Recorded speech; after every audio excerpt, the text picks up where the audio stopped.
बिल्ली के गले में घंटी कहानी। एक शहर में एक बहुत बड़ा मकान था। उस मकान में चूहों ने डेरा जमा रखा था।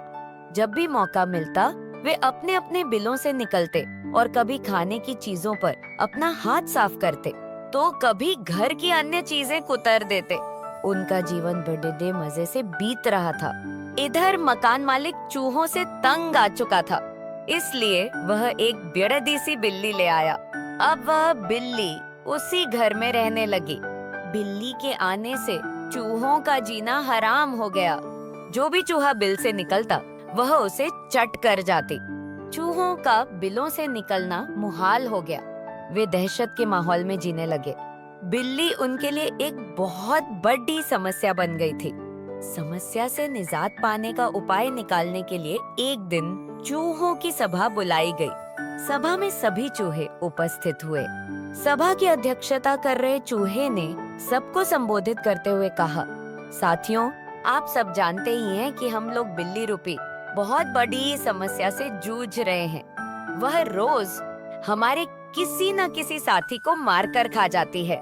बिलों से निकलना मुश्किल हो गया है, लेकिन इस तरह हम कब तक बिल में छुपकर रहेंगे? भोजन की व्यवस्था के लिए तो हमें बिल से बाहर निकलना ही होगा। यह सभा इसलिए आयोजित की गई है ताकि इस समस्या का समाधान निकाला जा सके। आपके सुझाव आमंत्रित हैं। आप एक एक कर अपने सुझाव दे सकते हैं। एक एक कर सभी चूहों से इस समस्या पर अपनी अपनी सोच के हिसाब से सुझाव दिए, लेकिन किसी भी उपाय पर सब एकमत नहीं हुए। तब अंत में एक चूहा उठा और चहकते हुए बोला, मेरी दिमाग में अभी अभी एक बहुत ही बढ़िया उपाय आया है।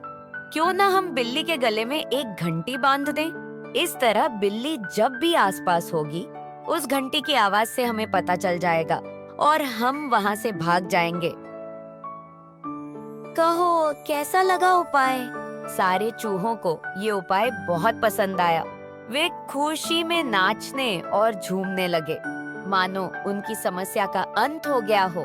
तभी एक बूढ़ा और अनुभवी चूहा खड़िड्डा हुआ और बोला, मूर्खों, नाचना गाना बंद करो और जरा ये तो बताओ कि बिल्ली के गले में घंटी कौन बांधेगा? ये सुनना था कि चूहों का नाचना गाना बंद हो गया। बिल्ली के गले में घंटी बांधना अपनी जान से हाथ धोना था। कोई इसके लिए तैयार नहीं हुआ। सभा में शांति छा गई थी। तभी इस शांति को चीरते हुए बिल्ली के कदमों की आहट सबके कानों में पुड्डता ता दे से दा दही। और फिर क्या था, सब सिर पर पैर रखकर अपने अपने बिलों की ओर भाग खड़े में दे हुए। सीख योजना बनाने का कोई औचित्य नहीं यदि उसे लागू न किया जा सके।